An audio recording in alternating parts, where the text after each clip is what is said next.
Hey guys, welcome back. I have some horrific roommate horror stories for you all to listen to. With that said, sit back and relax. So, a couple of years back, I was living with two roommates, both women, Emily and Jen, in a 3 bedroom, 3 bath apartment. Luxury, I know. We knew each other from work, and since we were all new to the city we were living in, we figured it would be most convenient to live with each other. I was the oldest in the apartment at 26. Emily was 23, and Jen was 21. And let me tell you, there's a huge difference between 26 and 23. And don't let anybody tell you otherwise. I'd essentially partied myself out at that point. Alcohol and I had entered into a relationship where a glass or two of wine or a nice bourbon was amendable, but anything more than that put me on my ass for the foreseeable future. Emily and Jen still party like college freshmen, and a lot of their weekends were spent getting drunk, going out, and bringing guys back. No judgment here. I'm all for empowered women doing their thing. Most nights I would hang with them for the first part, as they pre-gamed at the apartment, and then when they went out, I'd wind down and head to bed. At 26, I was a card-carrying member of the Old Ladies Society, and I wasn't ashamed at all. Some might even say that I was our chapter's president. On one particular night in January, the night played out in a typical way. They headed out to a friend's house in the bars around 9:30, and I snuggled up with a book and fell asleep around 11:30. Fast forward to 4 a.m., and I'm awoken by some strange noises in my room. I thought it was my hamster Tater Tot making noise in her cave, but I knew something was very wrong when I felt my duvet being pulled off me. My boyfriend at the time was living in a different city, and he wasn't visiting this weekend. So believe me when I say I was concerned. My eyes popped open to see a pale, skinny, butt-naked ass man pulling my covers off me and attempting to get in bed next to me. Have you ever had that feeling that your stomach is falling out of your butt? Because yeah, that's what I felt in that moment. I was utterly and totally convinced that this was my end. I would be, whatted and murdered in my own bed by a strange man, all before I was able to pay off my student loans. Sorry, Mom. Here's another 15 grand you have to worry about because our government doesn't think death is a good enough reason to forgive loans. Once the initial instance of sheer terror wore off a little bit, I realized that this guy was probably a guy that Emily had brought home. Jen was dating a guy at this time who was around fairly frequently, so I knew him, and this pale stick of a man attempting to go and get in bed with me was not him. Gathering all of my courage and metaphorically picking my stomach out of my ass, I tapped him on the arm. I was very careful not to let my eyes or hand drift any lower because I didn't want him getting any ideas while he was intruding in my most sacred space in the apartment, and said, "No, no, no, stop." He looked at me with those eyes that tell you somebody is drunk out of their minds. Lights on, nobody home kind of deal, and cocked his head to one side like a confused puppy. "Who are you with?" I said a little more forcefully. "Emily," he replied, swaying a little. "Yeah, no, this isn't her room, and I'm not Emily. He's across the living room." He looked at me for another second, and then with slurred speech, but in a tone that told me he was obviously deeply embarrassed, said, "Oh, fuck, I'm sorry. I'll go home now." He turned on his heels and walked out of my room, closing the door very gently as he did, and his pale bare ass practically glowing in the moonlight streaming in from my window. I bolted out of my bed and locked the door behind him. I didn't need any more surprises that night. I crawled back into bed, heart pounding, and spent the next 30 minutes doing the deep breathing exercise my counselor had taught me to calm myself down enough to fall back asleep.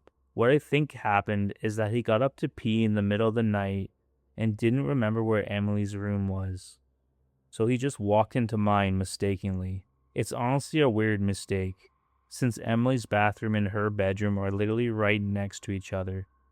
But since this guy had never been in her apartment before, and he was clearly drunker than a frat boy named Chad, I guess he got confused. In any case, he slipped out of the apartment before I got up that morning. Good. And when I told Emily what had happened, she practically broke down. She was so upset about what happened. I still lock my bedroom door to this day, even though I'm living with my boyfriend, who keeps a baseball bat next to the bed, just in case we have intruders. I'm glad it was a mistake, and I'm glad I wasn't harmed. But man, it was the most scared I'd ever been in my entire life. I moved into this apartment a few months after graduating college, trying to save money for sharing rent with someone from Craigslist. The guy's name was Ryan. He seemed normal enough at first. He worked nights at the hardware store and said he mostly kept to himself. But there was something strange about how he always locked his bedroom door, even when he was home. The first week I brushed it off as just him being private. Some people need space, I told myself. But I couldn't ignore how I'd sometimes hear faint clicking from the door, late at night, like he was unlocking and locking it over and over. When I mentioned it, he smiled oddly and said he just liked feeling safe. His smile didn't match his eyes, though. They looked distant. One night, I came home around midnight and noticed the living room lights flickering. Ryan's door was cracked open for once.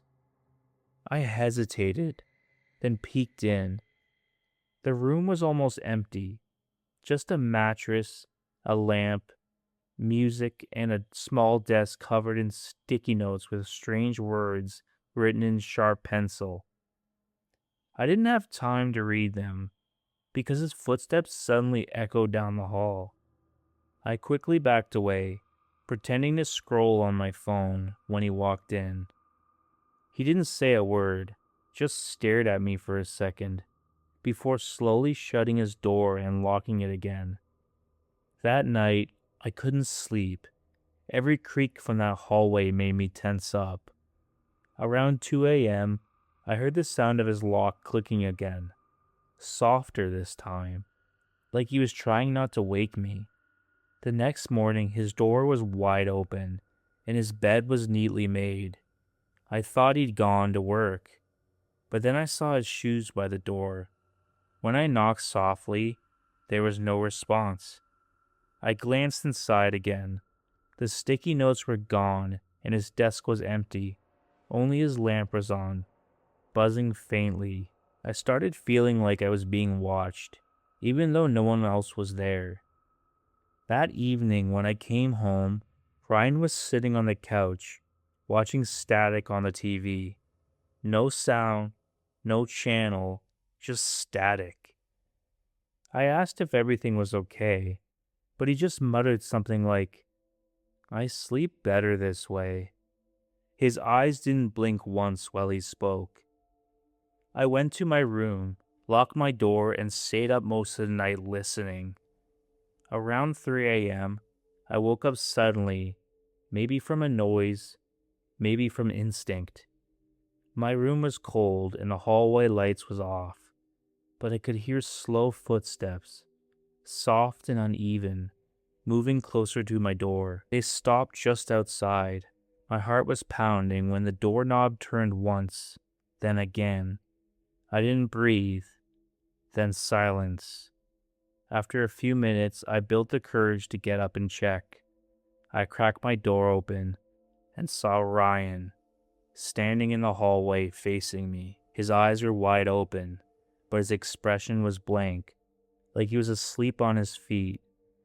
I whispered his name, and he tilted his head slowly before turning and walking back toward his room. I stood there frozen, unsure what I'd just seen. But when I finally went to lock my door again, I realized something that made my stomach drop. Ryan's bedroom door was already wide open, and he wasn't inside. The next morning, I tried to convince myself it was just sleepwalking. People did strange things when they weren't fully conscious. But the more I thought about it, the more wrong it felt. Ryan's door was open all day, and he didn't come out once. By afternoon, I finally knocked. No answer. When I pushed the door slightly, I noticed something new. The lamp was gone, and so was the mattress. It looked like he stripped the room completely overnight. The only thing was left was one of those sticky notes from before stuck to the wall. It had 2 words written in shaky pencil: "Don't follow." My stomach turned. When he got home later that evening, I asked him where his stuff went. He paused, smiled faintly, and said, "I don't sleep there anymore." He started sleeping on the couch after that. I'd wake up and see him lying there, eyes open, staring at the ceiling. The TV was always on static, no sound. Once I asked him if he was okay, and he replied softly, "She's quieter when I'm out here." I didn't ask who she was. I didn't want to know. Something about the way he said it made me feel like she was standing right behind me.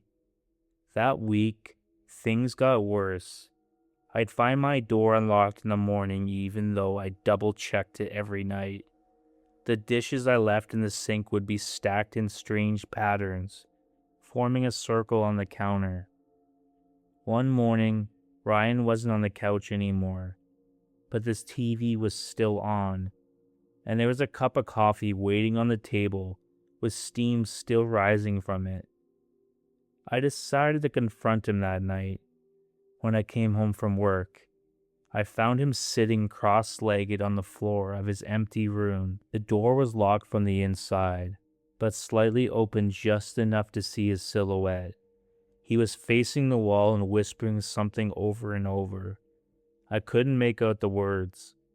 I knocked softly and asked if he was okay.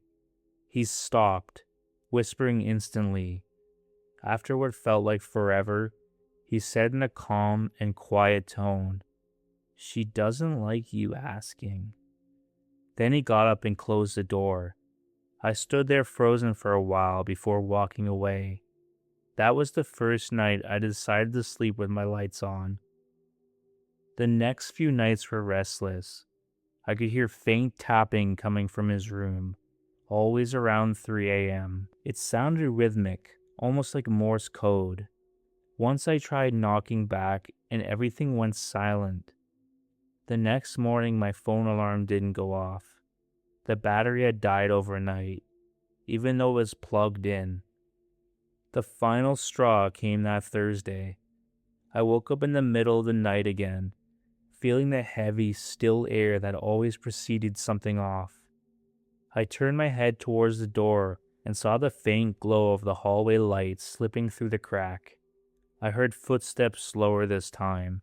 When I called Ryan's name, the footsteps stopped right outside my door. There was a pause, then a whisper. It sounded like Ryan's voice, but the tone was off. Lower, uneven. I froze completely as it said, "She wants to meet you now." My hand shook as I reached for my phone, but before I could even unlock it, the light under my door blinked out. I didn't sleep that night.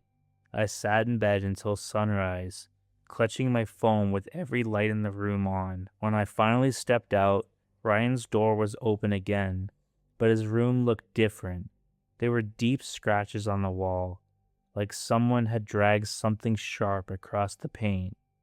The air smelled faintly burnt, like metal, and on the floor was another sticky note. It read, "She likes you too." That was the morning I decided I couldn't stay there anymore. I started packing right away. Ryan wasn't home, but I didn't care. I wanted out before he returned. Every time I walked past this room, I felt that heavy pressure again, like the air got thicker near the doorway. My hands shook as I tried to tape my boxes, but the sound kept echoing weirdly, like someone was repeating it in a few seconds later. By evening, I had most of my stuff by the door. The apartment felt too quiet, and I couldn't shake the feeling that I was being watched. I turned off the lights, and in the living room to calm down, and caught my reflection in the dark TV screen. There was someone standing behind me, tall, thin, completely still. When I spun around, no one was there. I grabbed my keys and went straight to the door, but it wouldn't open. It wasn't locked. The handle just wouldn't move, like someone was holding it from the other side. My breathing got faster as I pulled harder, but then I heard soft footsteps behind me again. Slow, careful, moving closer. I turned just enough to see Ryan in the hallway, eyes half closed, head tilted. He said almost in a whisper, "She doesn't want you to leave." His voice cracked on the last word, like he was struggling to speak. I didn't say anything. I just backed away until I hit the wall. Then, without warning, he walked right past me into the room and shut the door. The lock clicked once, then again, then again. I didn't move until morning. When I finally opened the front door, it swung freely like nothing had been gone wrong with it. I stepped outside shaking and just started walking. I didn't even bring my boxes. I didn't want anything from that apartment. A week later, the landlord called to say Ryan had officially moved out. He said that the place was empty now, except for one thing. When they cleaned the rooms, they found sticky notes covering the inside of my old bedroom door. Every single one said the same 3 words, written over in pencil. You met her. I've never gone back. I moved across the state and changed my number. Still, sometimes when I wake up in the middle of the night, I think I hear that slow, steady sound. The soft click of a lock turning over and over again. I hope you all enjoyed those stories. With that said, as always, stay